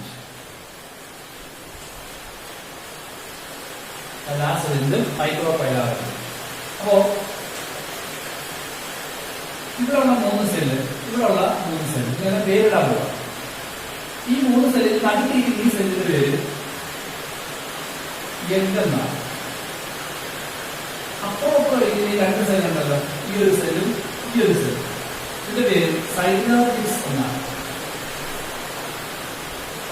SYNERGADS. ഈ 2 സെല്ലുകൾ ചേർത്ത് വിളിക്കുന്ന പേര് egg apparatus. Egg apparatus. Egg apparatus. അപ്പോ എംബ്രിയോസാക്കിലെ മൈക്രോപൈല എൻഡിലുള്ള 3 സെല്ലിന്റെ മൊത്തം പേര് എഗ് അപ്പാരറ്റസ്. അതിലുള്ള ഒരു സെല്ല് എഗ് ആണ്, 2 സെല്ലുകൾ സൈനോർജിഡ്സ് ആണ്. ഒരു cell is called egg, other 2 cells are called synergids. അതുപോലെ ചലാസനത്തിലുള്ള 3 സെല്ലുകൾ ഒറ്റ പേരേ ഉള്ളൂ. ആന്റികോഡൽസ്. Anti products. എംബ്രിയോസാക്കിന്റെ സെല്ലിനെ കുറിച്ചാണ് പറയുന്നത്. മൈക്രോപൈലാർ എന്നിവയുള്ള 3 സെല്ലുകളെ മൊത്തത്തിൽ പേരാണ് എഗ് അപ്പാരറ്റസ്. അതിൽ തന്നെ ഒരു സെല്ല് എഗ് ആയിരിക്കും, മറ്റ് 2 സെല്ലുകൾ എന്തായിരിക്കും? സൈനോയിഡ് ആയിരിക്കും. അടുക്കുന്ന സെല്ലും അപ്പുറമുള്ള സെല്ലുകൾ സൈനോയിഡ് ആയിരിക്കും. അതിൽ 3 സെല്ലുകൾ ചേർത്തുള്ള പേരാണ് എഗ് അപ്പാരറ്റസ്. ഈ സെൽസ് കാർഡ് എഗ് അപ്പാരറ്റസ്. ഇവിടെ ഈ സെൽസ് കാർഡ് ആന്റി പ്രോഡക്ട്സ്. ഇവിടെ വലിയ സെല്ല് കാണാം. ഇത് വലിയ സെല്ലല്ലേ? ഇതിന്റെ പേര് സെൻട്രൽ സെൽ എന്നാണ്. Central cell. അതിനകത്ത് 2 ന്യൂക്ലിയസ് ഉണ്ടെങ്കിൽ പേര് പോളാർ ന്യൂക്ലിയസ് എന്നാണ്. Polar nucleus. Polar nucleus. ഇനി സത്യത്തിൽ എംബ്രിയോസാക്കിന്റെ പേര് സാൽസോകാർഡാസ് മെഗാസ്പോർ. പോളഗ്രെയിൻ എന്ന് വിളിച്ചു, മൈക്രോസ്പോർ എന്ന് വിളിച്ചു. ഈ പോളഗ്രെയിൻ ഉണ്ടാകുന്നത് മൈക്രോസ്പോർ മദർ സെൽ എന്നൊരു സെല്ലിൽ നിന്നാണ്. മൈക്രോസ്പോർ മദർ സെല്ലിന്റെ റിഡക്ഷൻ ഡിവിഷൻ എന്നതാണ് പോളഗ്രെയിൻ ഉണ്ടാകുന്നത്. പോളഗ്രെയിൻ ഹാപ്ലോയിഡ് ആണോ ഡിപ്ലോയിഡ് ആണോ? മൈക്രോസ്പോർ മദർ സെൽ എന്നൊരു സെല്ലിൽ റിഡക്ഷൻ ഡിവിഷൻ നടന്നാണ് മൈക്രോസ്പോർ ഉണ്ടാകുന്നത്. അതുകൊണ്ട് പോളഗ്രെയിൻ ആയിരിക്കും ഹാപ്ലോയിഡ് ആയിരിക്കും. ശരിയല്ല? അപ്പൊ മെയിൽ ഗ്യാമേറ്റും ഹാപ്ലോയിഡ് ആണ്. ഇവിടെ ഈ എംബ്രിയോസാക്കിന്റെ മറ്റു പേരെന്താണ്? മെഗാസ്പോർ. മെഗാസ്പോർ ഉണ്ടാകുന്നത് മെഗാസ്പോർ മദർ സെൽ എന്നൊരു സെല്ലിൽ നിന്ന് റിഡക്ഷൻ ഡിവിഷൻ നടന്നിട്ടാണ്. അപ്പൊ എംബ്രിയോസാക്കിലുള്ള എല്ലാ സെല്ലുകളും എന്തായിരിക്കും വരുമോ? എല്ലാം തന്നെ ഹാപ്ലോയിഡ് സെല്ലുകളായിരിക്കും. എല്ലാം തന്നെ ഹാപ്ലോയിഡ് സെല്ലുകളായിരിക്കും. അപ്പൊ എല്ലാ സെല്ലും 7 സെല്ലും 8 ന്യൂക്ലിയസ് എല്ലാം തന്നെ ഹാപ്ലോയിഡ് സെല്ലുകളായിരിക്കും. ഹാപ്ലോയിഡ് ന്യൂക്ലിയസ് ആയിരിക്കും. ഓക്കെ. അപ്പോൾ എംബ്രിയോസാക്കിനെ കുറിച്ച് ഞാൻ വീണ്ടും പറയുന്നു. എംബ്രിയോസാക്കിന്റെ 7 cell 8 nucleus structure developed inside the young ovule, and its 3 cell towards the micropylar edge is called egg apparatus, in which the middle one is called egg, other 2 are called synovids. Similarly, 2 cells towards the thallus is called antipodes, and a large cell at the center is called central cell, which is a binuclear cell. The 2 nucleus is called polar nuclei. Since the embryo cell is also called as megaspore, megaspore is developed from the megaspore mother cell. Megaspore mother cell ഒരു diploid സെല്ലാണ്. അതിൽ reduction division നടന്നിട്ടാണ് megaspore ഉണ്ടാകുന്നത്. അതുകൊണ്ട് megaspore എന്ന് പറഞ്ഞ എംബ്രിയോസാക്കിലുള്ള എല്ലാ സെല്ലുകളും haploid ആയിരിക്കും. എങ്ങനെ? ഇതുപോലെ മൈക്രോസ്പോർ ഉണ്ടായത് മൈക്രോസ്പോർ മദർ സെല്ലിൽ നിന്നാണ്. അവിടെ ഒരു റിഡക്ഷൻ ഡിവിഷൻ നടന്നിട്ടുണ്ട്. അതുകൊണ്ട് മൈക്രോസ്പോറും ഹാപ്ലോയിഡ് സ്ട്രക്ചർ ആയിരിക്കും. ഞാൻ പറഞ്ഞു. ഓക്കെ. ഇനി നമുക്ക് റീപ്രൊഡക്ഷൻ വേണ്ടത് എന്താണ്? പോളഗ്രെയിൻ ജെർമൈൻ ചെയ്യുമ്പോൾ 2 മെയിൽ ഗ്യാമേറ്റ് കിട്ടി അല്ലേ? എംബ്രിയോസാക്കിനകത്ത് എന്തുണ്ട്? എഗ് ഉണ്ട്. അപ്പൊ എഗ് എന്ന് പറഞ്ഞാൽ ഫീമെയിൽ ഗ്യാമേറ്റ് അല്ലേ? ഫീമെയിൽ ഗ്യാമേറ്റിനെ ആരാണ് തന്നത്? എംബ്രിയോസാക്ക് അല്ലേ? So embryo sac is also called as female gametophyte.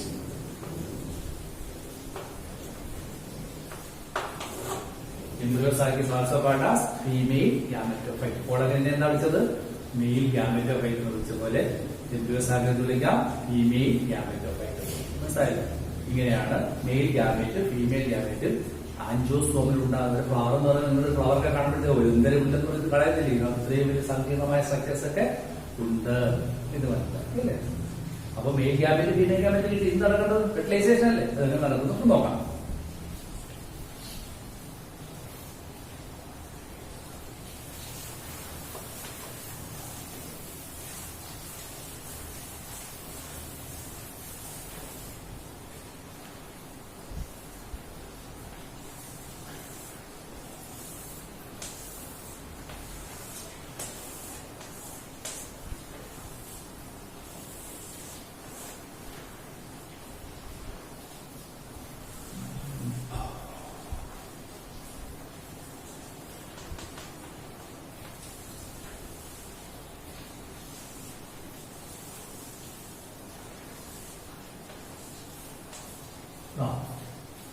ഇത് വെച്ചർ ഓവറിയാണ്. ഇതിനകത്ത് ഓവിൾ റെഡി ആയിരിക്കുകയാണ്. അതിനകത്ത് എഗ് എല്ലാം റെഡി ആയിരിക്കുകയാണ് അല്ലേ?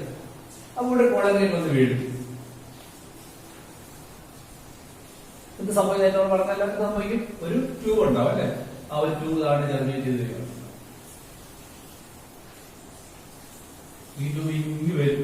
ഈ ട്യൂബിനകത്ത് എന്തുണ്ട്? 2 മെയിൽ ഗ്യാമേറ്റ്സ് ഉണ്ട്. ഇതെല്ലാം പഠിച്ചില്ലേ?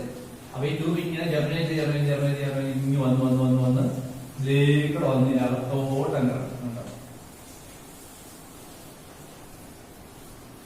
അകത്ത് കിടക്കുമ്പോ ആരും അകത്തെത്തും. 2 മെയിൽ ഗ്യാമേറ്റ് ഉണ്ടാവും. ഇങ്ങനെ വെറുതെ എടുക്കുന്ന കാര്യങ്ങളാണ്. അപ്പോ സ്റ്റിഗ്മയിൽ വീണ് കഴിഞ്ഞാൽ പോളഗ്രെയിൻ ജെർമിനേറ്റ് വലിയൊരു ട്യൂബ് ഉണ്ടാണ്. പോളഗ്രെയിൻ ട്യൂബിനെ പടമൊക്കെ കാണിക്കുന്നുണ്ട് കേട്ടല്ലോ. കോളേജിലേക്ക് കിളിക്കുന്ന പടമൊക്കെ കാണിക്കുന്നത്. അപ്പൊ ഇതിങ്ങനെ ജർമ്മനി ഇങ്ങനെ വന്ന് ഇവിടെ വരെ എത്തി. ഇപ്പൊ ആരുടെ അടുത്തെത്തി? 2 മെയിൽ ഗാമേറ്റ് എംബ്രിയോ സാക്കിനകത്തോട്ട് കടന്നു അല്ലേ? 2 മെയിൽ ഗാമേറ്റ് എവിടെ കടന്നു? എംബ്രിയോ സാക്കിനുള്ളിൽ പ്രവേശിച്ചു. സോ ബൈ ആഫ്റ്റർ ഫെർട്ടിലൈസേഷൻ അല്ലെങ്കിൽ ആഫ്റ്റർ കോർഡിനേഷൻ, ഈ കോളേജിനോട് വിളിക്കാണ് കോർഡിനേഷൻ നടന്നു കഴിഞ്ഞാൽ കോളേജിനെ ജർമ്മനി ചെയ്യും. അങ്ങനെ ജർമ്മനി ചെയ്ത കോളേജിൽ നിന്ന് വലിയൊരു ട്യൂബ് ഉണ്ടാകും. ആ ട്യൂബിനകത്ത് 2 മെയിൽ ഗാമേറ്റ് കാണും. ആ 2 മെയിൽ ഗാമേറ്റുകൾ എവിടെ വന്ന് എത്തിക്കുന്നു? 2 male gametes enter into the embryo sac. embryo sac എത്തി. ഇനി എന്താ പറയണം? ഫെർട്ടിലൈസേഷൻ നടക്കണം. ഈ ജിംനോസ്പോമിന് ആൻജിയോസ്പോമിന്റെ ഫെർട്ടിലൈസേഷൻ പ്രത്യേകതയാണ് നടക്കുന്നത്. അത് വളരെ വിശദമായിട്ട് പഠിക്കാറുണ്ട്. അതിനെ ട്രിപ്പിൾ ഫ്യൂഷൻ എന്നാണ് പറയുന്നത്. ഡബിൾ ഫെർട്ടിലൈസേഷൻ എന്ന് പറയാം. നമുക്ക് നോക്കാം എന്താണ്. ഒരു ഇക്വേഷൻ ആണ്, അതൊന്ന് വായിക്കാണ്.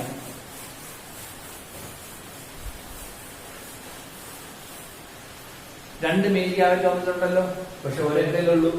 ഇനി എന്ത് സംഭവിക്കുള്ളൂ? ആദ്യം ഒരു mail gamut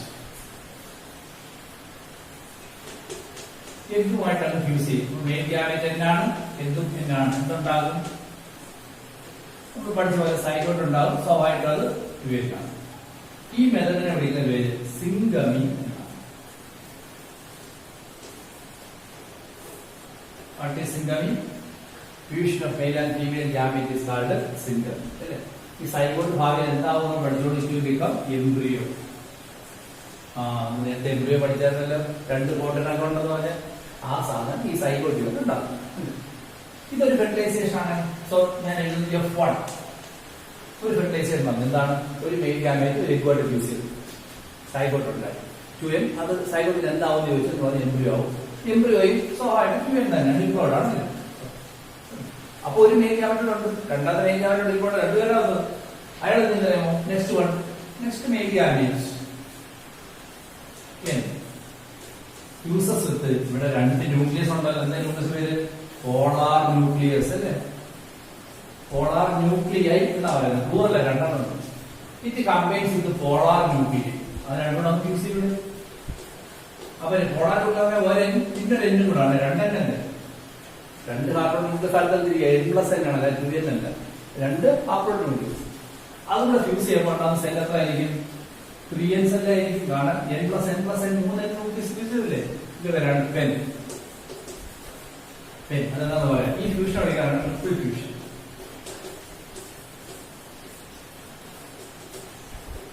This fusion is called a triple fusion. ഇത് രണ്ടാമത്തെ ഫെർട്ടിലൈസേഷൻ അല്ലേ? സോ ഞാൻ എഴുതുന്നു this is F2, രണ്ടാമത്തെ ഫെർട്ടിലൈസേഷൻ. ഇവിടെ 2 ഫെർട്ടിലൈസേഷൻ ഉണ്ട് അല്ലേ? അതുകൊണ്ട് ആൻജിയോസ്പോം ഫെർട്ടിലൈസേഷൻ വിളിക്കുന്നതാണ് ഡബിൾ ഫെർട്ടിലൈസേഷൻ എന്ന് വിളിക്കുന്നത്. In angiosperm fertilization is called a double fertilization because there is 2 fertilization number. One is called syngamy, another one is called a triple fusion. What is syngamy? Fusion between male and female gamete producing zygote. What is triple fusion? One male gamete fuses with 2 polar nuclei is called a triple fusion. The resulting is pen. Pen is a primary endosperm nucleus. Primary endosperm nucleus. അതിന്റെ ആദ്യ അക്ഷരം എന്താണ്? Pen എന്ന് പറയുന്നത്. അതാണ് diploid. ഈ pen പിന്നെ എന്താകും? നമ്മൾ അറിയണമല്ലോ. It will become endosperm. It will become endosperm. അത് എൻഡോസ്പോം എന്ന ടിഷ്യൂ ആയിട്ട് മാറും. ഇപ്പൊ എന്താണ് എൻഡോസ്പോം എന്നൊക്കെ ഞാൻ പറയാം. So this is a double fertilization. ഇത് വളരെ ഇമ്പോർട്ടന്റ് ആണ്. സ്ഥിരം പരീക്ഷയ്ക്ക് ചോദിക്കുന്നതാണ് എന്താണ് ഡബിൾ ഫെർട്ടിലൈസേഷൻ. ഈ ഇക്വേഷൻ എഴുതി വെച്ചാൽ ഇത് മാറും. ഇക്വേഷൻ ഇവിടെ കാണാൻ ചോദിച്ചാൽ മാത്രം. വാട്ട് ഈസ് ട്രിപ്പിൾ ഫ്യൂഷൻ ചോദിക്കും, വാട്ട് ഈസ് സിംഗമി ചോദിക്കാം, വാട്ട് ഈസ് ഡബിൾ ഫെർട്ടിലൈസേഷൻ ചോദിക്കാം. എന്ത് ചോദിച്ചാൽ ഇക്വേഷൻ എഴുതിച്ചാൽ മതി. പക്ഷെ ഇപ്പൊ ഒരു വാർത്ത വേണ്ടി എഴുതാം, പക്ഷെ 2 വാർത്ത വേണ്ടി എക്സ്പ്ലെയിൻ ചെയ്യാം. മനസ്സിലായില്ലേ? ഓക്കെ, പഠിച്ചു. അപ്പൊ നമുക്ക് എന്ത് കിട്ടി? എംബ്രിയോ കിട്ടി, എൻഡോസ്പോം കിട്ടി. അപ്പൊ ഞാൻ ചോദിക്കും എന്താണ് ഈ എൻഡോസ്പോം? എൻഡോസ്പോം എന്ന് പറഞ്ഞു കഴിഞ്ഞാൽ എംബ്രിയോയ്ക്ക് തിന്നാനുള്ള ഒരു ടിഷ്യൂ ആണ്. It's A mass of tissue become the nourishment of developing embryo. എംബ്രിയോയ്ക്ക് വലുതാകാനുള്ള കൂട്ടാണ്. നിങ്ങളൊരു കോഴിമുട്ടയ്ക്കകത്ത് ഒരു കോഴിക്കുഞ്ഞാണോ അതാകാനുള്ള ഒരു സെല്ലാണ്. കോഴിമുട്ടയ്ക്കകത്ത് ഒരു എംബ്രിയോ ആണെങ്കിൽ സത്യം ഒരു സൈഗോട്ടാണ്. കോഴിമുട്ടയ്ക്കകത്ത് ഒരു സെല്ല്, അതായത് നിങ്ങളൊരു കോഴിമുട്ട പുഴുങ്ങുവാണെങ്കിൽ കോഴിമുട്ടയുടെ തോട്, അതിനകത്തൊരു മുട്ടപ്പാട, പിന്നെ ഒരു വെള്ളക്കരു, പിന്നെ ഒരു മഞ്ഞക്കരു. മഞ്ഞക്കരുവിന് ഇവിടെയായിട്ട് ഒരു ന്യൂക്ലിയസ് ഉണ്ട്, ഒരു ന്യൂക്ലിയസ്. ഈ വെള്ളക്കരു എന്ന് പറഞ്ഞാൽ സൈറ്റോപ്ലാസം ആണ്. ഇതതിന്റെ യോക്ക് എന്ന് വിളിക്കും, അതതിന്റെ ഫുഡാണ്. അപ്പൊ ഒരു മൊട്ട ഒരു സെല്ലാണെന്ന് പറയുന്നത് ഒരു ന്യൂക്ലിയസ് കൊണ്ടിരിക്കും. കുറെ കഴിയുമ്പോൾ ഇത് നിങ്ങളിത് കൊണ്ടുവന്നിട്ട് ഇൻക്യുബേറ്റർ വെക്കുവാണെങ്കിൽ ഇത് മൾട്ടിപ്ലൈ എന്ന് പറയും. അപ്പോ ഇത് ഈ ഭാഗമാണ് ഭാവിയിൽ കോഴിക്കുഞ്ഞായി മാറുന്നത് അല്ലേ? ഒരു കോഴിക്കുഞ്ഞായി മാറുന്ന ഈ ഭാഗമാണ്. അപ്പൊ അതിന് തിന്നാനുള്ള ഫുഡാണ് ഏത്?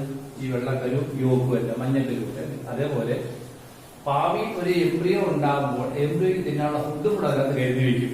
അതാണെന്ത്? എൻഡോസ്പോം. എംബ്രിയോയ്ക്ക് തിന്നാനുള്ള ഫുഡ് അതിൽ കരുതി വെച്ചേക്കും. പക്ഷെ എംബ്രിയോ ചിലപ്പോൾ നേരിട്ട് എത്തുന്നത് തീർക്കും, ചിലര് പിന്നെ തിന്നാൻ വെച്ചേക്കും. ആ എൻഡോസ്പോം നമുക്ക് പരിചയപ്പെടാം. ഇതുപോലെ ഞാൻ വേറെ എണ്ണം വരയ്ക്കാൻ പോകുന്നു. പരിചയമുള്ള ഒരു ഫ്രൂട്ട് വരയ്ക്കാൻ പോകുന്നു. ഒരു ഉണക്ക തേങ്ങ. ഇതാണ് ഉണക്ക തേങ്ങ. ആണോ? ഉണക്ക തേങ്ങ ഇത് ഫ്രൂട്ടാണോ സീഡാണോ? ഉണക്ക തേങ്ങ ഒരു ഫ്രൂട്ടാണ്.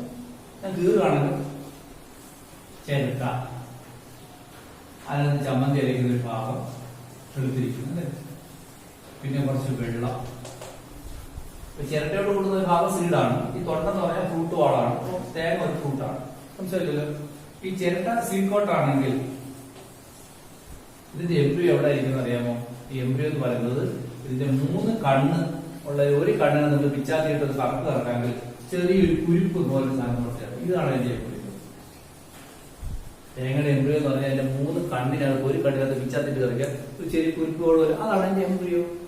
അപ്പൊ പിന്നെ ഇത് ഈ ചമ്മന്തി എൻഡോസ്പോമുകളാണ്. This is the endosperm. കണ്ടോ? അപ്പൊ ഈ എംബ്രിയോയ്ക്ക് വലുതാകുമ്പോൾ തിന്നാനുള്ള ഫുഡാണ് ഈ എൻഡോസ്പോം. ഇപ്പൊ മനസ്സിലായാലും എന്താ സംഭവം? Endosperm is a nourishment tissue, അത് nutritive tissue for the developing embryo. ഇത് എപ്പോഴാണ് എംബ്രിയോനെ തിന്നുന്നത്? നിങ്ങൾ ഈ തേങ്ങ ജർമ്മേറ്റ് ചെയ്യാൻ വേണ്ടി വെച്ചിട്ടുണ്ട്. കിളിക്കുമ്പോൾ അതിനകത്ത് ഒരു ഉണ്ട സാധനം ഉണ്ട്, അതില് ന്യൂമൻ എന്നൊക്കെ പറയുന്നത്. തേങ്ങ കിളിച്ചു തുടങ്ങുമ്പോൾ അപ്പൊ ഇത് തിന്നു തുടങ്ങുന്നതാണ്. അപ്പൊ തേങ്ങ കിളിക്കാൻ നേരത്തെ എംബ്രിയോ വലുതാകുമ്പോൾ ഉള്ള ഫുഡാണ്. കോഴിമുട്ടയ്ക്കകത്ത് മഞ്ഞക്കരി വെള്ളക്കരി വെച്ചിട്ടുണ്ട്. കോഴിക്കുഞ്ഞ് വിരിഞ്ഞുമ്പോൾ അത് തിന്നു തുടങ്ങുന്നു പറഞ്ഞ പോലെ ഭാവിയിൽ തിന്നാൻ വേണ്ടി വെച്ചിരിക്കാൻ പറ്റും. അപ്പൊ എന്ത് കാര്യം അങ്ങനെയാണെങ്കിൽ സാറേ പയറിനകത്ത് അങ്ങനെ കാണുന്നില്ലല്ലോ. പയറിനകത്തോടെ എംബ്രിയോ എൻഡോസ്പോമിനെ ആദ്യമേ തിന്നു തീർത്തു. മനസ്സിലായി? അപ്പൊ 2 തരം സീഡുണ്ട്. എൻഡോസ്പോം ഉള്ള സീഡും എൻഡോസ്പോമിനെ നേരത്തെ തിന്നു തീർത്ത സീഡുണ്ട്. പയറ്, കടല, കപ്പലണ്ടി ഇതൊക്കെ എൻഡോസ്പോമിനെ ആദ്യമേ അങ്ങ് തിന്നും. എന്നാൽ ഇതുപോലുള്ള മോണോകോട്ട് പ്ലാന്റ് പോലെയുള്ള തേങ്ങ, നെല്ല് ഇതുപോലുള്ള ചെടികളൊക്കെ എൻഡോസ്പോമിനെ പിന്നെ തിന്നും. ആദ്യം തിന്നത്തില്ല. അതിന് ജെർമിനേഷൻ തന്നെ ഇത് തിന്നത്തുള്ളൂ. മനസ്സിലായി? എൻഡോസ്പോം 2 ഉണ്ട്. ഒന്ന് നേരത്തെ തിന്നും, പിന്നെ പിന്നീട് തിന്നുന്നുള്ളൂ. Endosperm is there. അപ്പോൾ what is endosperm? It's a nourishment tissue. അപ്പൊ ഇനിയൊക്കെ നിങ്ങൾ ഓർക്കണം, തേങ്ങ എടുത്ത് പൊട്ടിക്കുമ്പോൾ നിങ്ങൾ ഓർക്കണം, തേങ്ങ നിങ്ങൾ ചമ്മന്തി അരിക്കുന്നതാവും, തേങ്ങ കുടിക്കുന്ന വെള്ളമൊക്കെ 3N പാർട്ടാണ്. ട്രിപ്ലോയിഡ് ടിഷ്യൂ ആണ്. ഓക്കെ, ട്രിപ്ലോയിഡ് ടിഷ്യൂ ആണ്. നിങ്ങൾ ട്രിപ്ലോയിഡ് ടിഷ്യൂ കണ്ടില്ല എന്ന് പറയരുത്. നിങ്ങളുടെ ശരീരം ട്രിപ്ലോയിഡ് ആണ്, നിങ്ങളുടെ ഗാമേറ്റ് ഹാപ്ലോയിഡ് ആണ്. പക്ഷേ തേങ്ങയുടെ ചമ്മന്തി അരിക്കുന്ന ഭാഗം ട്രിപ്ലോയിഡ് ടിഷ്യൂ ആണ്, 3N ആണ്. ഓക്കെ, അപ്പൊ എംബ്രിയോയ്ക്ക് ജർമിനേറ്റ് ചെയ്യുമ്പോൾ ഉള്ള ഫുഡാണ് എൻഡോസ്പോം. ഉണ്ടാകുന്നതാണ് പെന്നിൽ നിന്നാണ്. എൻഡോസ്പോം മനസ്സിലായത്? ഡബിൾ ഫെർട്ടിലൈസേഷൻ കഴിഞ്ഞിട്ടില്ലോ. എന്തൊക്കെയാണ്? Embryo, one main gamete is zygote producing and zygote will become embryo, and another main gamete is polar nucleus producing pen, primary endosperm nucleus, it will become endosperm. And this structure is called double fertilization angiosperm. ഇത് എല്ലാ പരീക്ഷയ്ക്കും സ്ഥിരം ചോദിക്കുന്നത് വളരെ important ആണ്. മനസ്സിലായല്ലോ? അപ്പൊ ഇനി ഒരു കാര്യമുള്ള ഓവൽ വെക്കാം, സീഡ്. ഓവൽ വെക്കാം, ഫ്രൂട്ട്. മാങ്ങയാണെങ്കിൽ ഇതായിരിക്കും സീഡായി മാറുന്നത്. മൊത്തത്തിൽ എന്തായാലും ഫ്രൂട്ടായി മാറുന്നു. അപ്പോൾ ആഫ്റ്റർ ഫെർട്ടിലൈസേഷൻ ഓവൽ വെക്കാം സീഡ് ആൻഡ് ഓവറി വെക്കാം ഫ്രൂട്ട്. മനസ്സിലായില്ലേ? ഓവലും സീഡാം, ഓവറി ഫ്രൂട്ടാം. ഇങ്ങനെയാണ് ആൻജിയോസ്പോമിന്റെ ജീവിതചക്രം റിപ്പീറ്റ് ചെയ്യുന്നത്. നമ്മൾ വളരെ വിശദമായിട്ട് അടുത്ത പഠിക്കുന്നത്. ഇത് അടുത്ത മൊത്തം ഇതാ പഠിക്കുന്നത്. ഈ പറഞ്ഞ എല്ലാം തന്നെ വളരെ വിശാലമായിട്ട് അടുത്ത പഠിക്കും. പിന്നെ ഇതിനേക്കാൾ വിശാലമായിട്ട് അടുത്ത വർഷം പഠിക്കും. അടുത്ത വർഷം പിന്നെ ഇത് കുറേ പഠിക്കാനായിട്ട് പഠിക്കും. എന്തായാലും അപ്പോൾ ഇത് ജസ്റ്റ് ഇപ്പൊ ഈ പറഞ്ഞ കാര്യങ്ങൾ പഠിക്കാൻ പോകുള്ളൂ. അടുത്ത ചാപ്റ്ററിനകത്ത് വിശാലമായിട്ട് പഠിക്കും. അടുത്ത വർഷം അതിവിശാലമായിട്ട് പഠിക്കും. മനസ്സിലായി? അപ്പൊ ഇനി നമുക്ക് എന്താ നോക്കാം.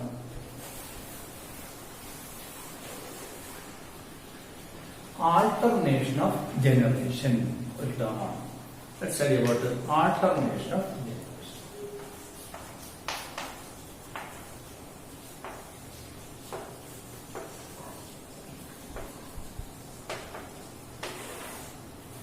ഇത് നമ്മൾ ആദ്യ ക്ലാസ് പഠിച്ചിട്ടുള്ള പറയാം. മനുഷ്യന്റെ കാര്യം നമ്മളെല്ലാം ഡിപ്ലോയിഡ് ഓർഗാനിസം ആണ് അല്ലെ മനുഷ്യൻ. പക്ഷെ മനുഷ്യൻ ഗ്യാമേറ്റ് ഉണ്ടാകും. അവിടെ എന്ത് ഡിവിഷൻ നടന്നിട്ടുണ്ട്? റിഡക്ഷൻ ഡിവിഷൻ അല്ലേ. നമ്മൾ 2n ആണ്, പക്ഷെ ഗ്യാമേറ്റ് എന്നാണ്. ഗ്യാമേറ്റ് ചേർന്നുണ്ടാകും സൈഗോട്ട് ഉണ്ടാവും. അത് 2n ആണ്. ഈ സൈഗോട്ടാണ് പിന്നെ എന്തായി മാറുന്നത്? ഒരു ശിശുവായി മാറും. ശിശു 2n ആണ്. വിനോദാച്ച്. അപ്പോൾ ഇത് ഡിപ്ലോയിഡ് ജനറേഷൻ അഥവാ സ്പോറോഫൈറ്റിക് ജനറേഷൻ. ഇത് ഹാപ്ലോയിഡ് ജനറേഷൻ. ഏതാണ്? ഗ്യാമേറ്റ്.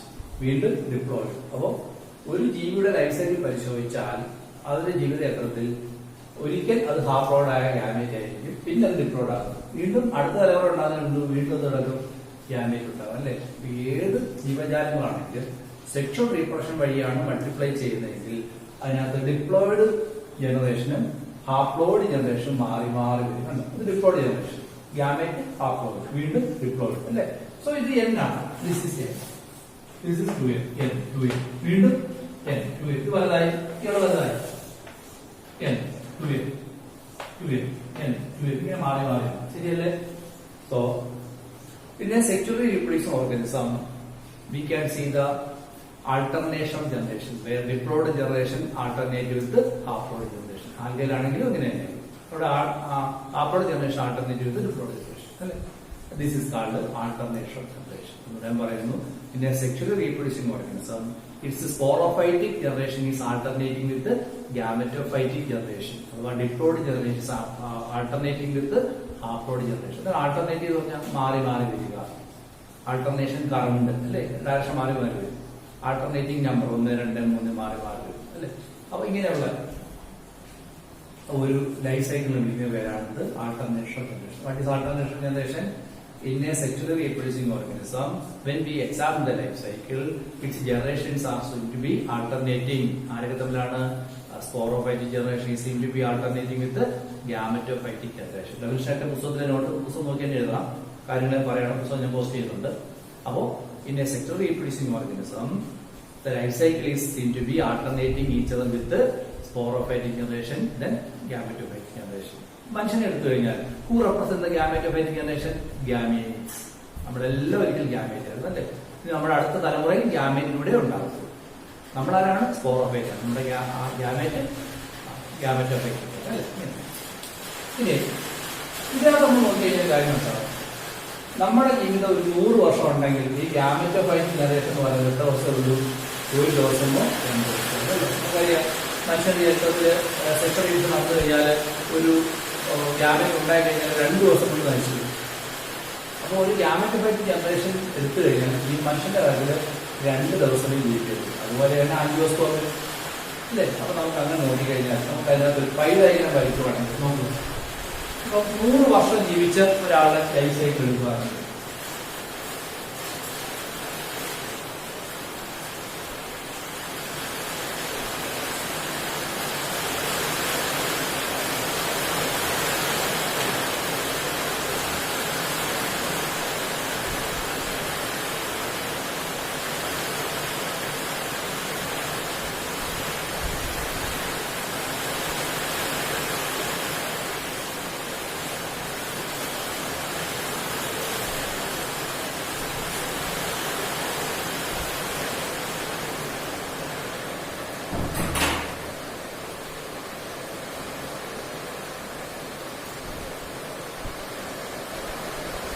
ഒരു എക്സാമ്പിൾ പറയാം.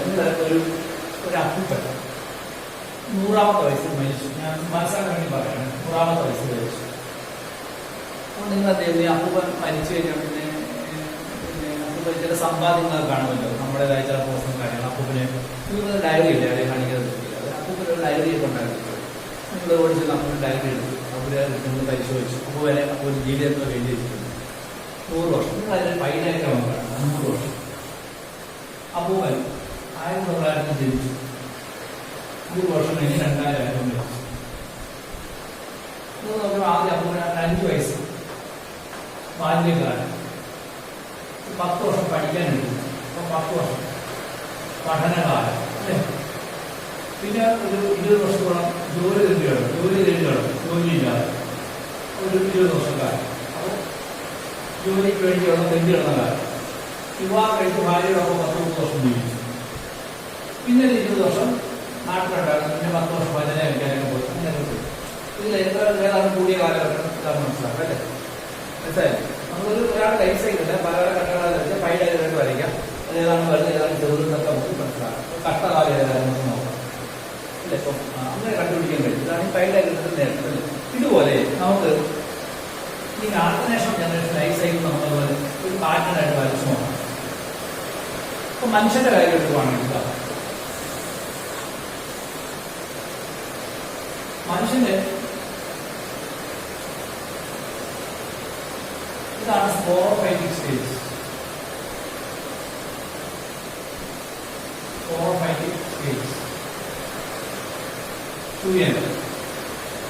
ഇതാണ് n ഘട്ടം ഗാമറ്റോഫൈറ്റിക് സ്റ്റേജ്. നമ്മൾ ഈ പരീക്ഷയിൽ എഴുതുമ്പോൾ ഈ അതിനൊരു നിയമമുണ്ട്. എപ്പോൾ n താഴെ n മുകളിലുമായിരിക്കുന്നത് നിയമം. Always above and n lower. ഇവിടെ നിന്ന് നോക്കി നമ്മുടെ ലൈഫ് സൈക്കിളാണ് നമ്മൾ ഈ ഡ്യുവൽ ചെയ്യാൻ ഏറ്റവും വലുത് അല്ലേ? ഇത് വളരെ ചെറുതാണ് അല്ലേ? Dichroic type of alternation generation.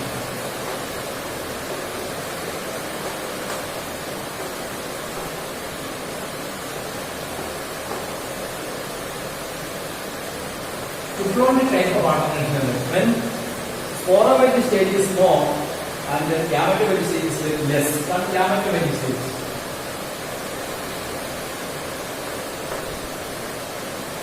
When stage is small and n stage is very low, like the small stage is called the dichroic stage of alternation. So this is gametogenesis. Inside the gametogenesis, അതിനോട് reduction കിട്ടുന്നുണ്ട് അല്ലേ? Reduction കിട്ടുന്നത് RT gamete ഉണ്ടായി.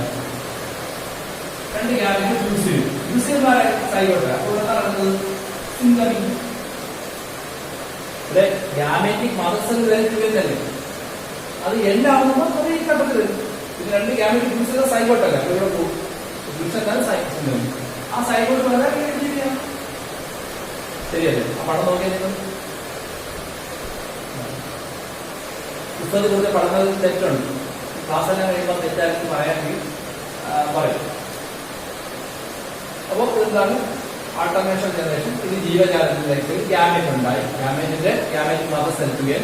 പക്ഷെ അത് reduce ചെയ്ത് എന്തായപ്പോൾ ഇങ്ങോട്ടൊക്കെ കാര്യം 2 റിഡ്യൂസ് ചെയ്ത് സൈബോട്ടായി വന്നു. അല്ലേ? അപ്പം ഡിക്രോണിക് ടൈപ്പ് ഓഫ് ആൾട്ടർനേഷൻ ജനറേഷൻ. മനസ്സിലായാലും ഞാൻ ഇൻസെന്റ് ടൈപ്പ് പടമാണ് അതിന് ചിത്രം പുസ്തകത്തുള്ളത്. അപ്പൊ ഞാൻ പഠിച്ചു. ഇനി തിരിച്ചാണല്ലോ എൻസൈൻ ഇത്രയേ ഉള്ളൂ. ഇതാണ് ട്വിൻ സ്റ്റേജ്.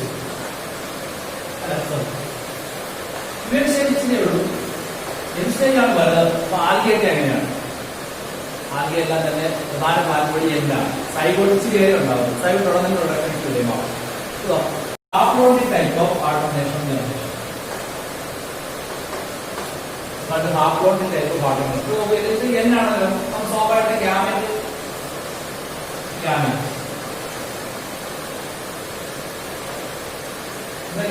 റിലേഷൻ വേണ്ട എന്തായാലും യുവജാല ആഗ്രഹമല്ലേ അത് ഫ്യൂസ് ചെയ്തു. സിംഗമി. അപ്പൊ എന്തായി? സൈഗോട്ടായി ഇതുവരെ വന്നില്ലേ? സൈഗോട്ടായിട്ട് ഇതുവരെ വന്നില്ല. അത് റിഡക്ഷൻ ഇഷ്യൂ ആകുമ്പോ റിഡക്ഷൻ ഇഷ്യൂ ഇതാകുമ്പോ എന്തായി കഴിഞ്ഞു? RT അല്ലെങ്കിൽ PGBA മാറും. അത് 2n എന്ന് പറയുന്നത് സൈഗോട്ട് അതിൽ കട്ടൻ വരും. ജീവി എന്താണ്?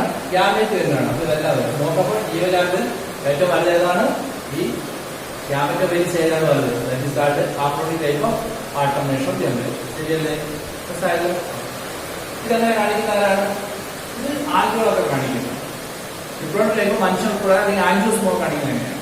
ഇനി നിങ്ങൾ ഈ ഇതെടുക്കുവാണെങ്കിലോ യുണേറിയ എടുക്കുവാണെങ്കിൽ ഇത് എന്നാണ്?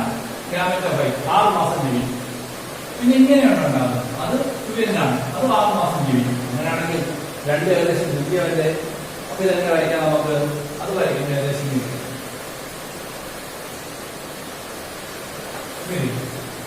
കണ്ട് വലുതാണ്, എൻ ഘട്ടവും വലുതാണ്, യുഎൻ ഘട്ടവും വലുതാണ്.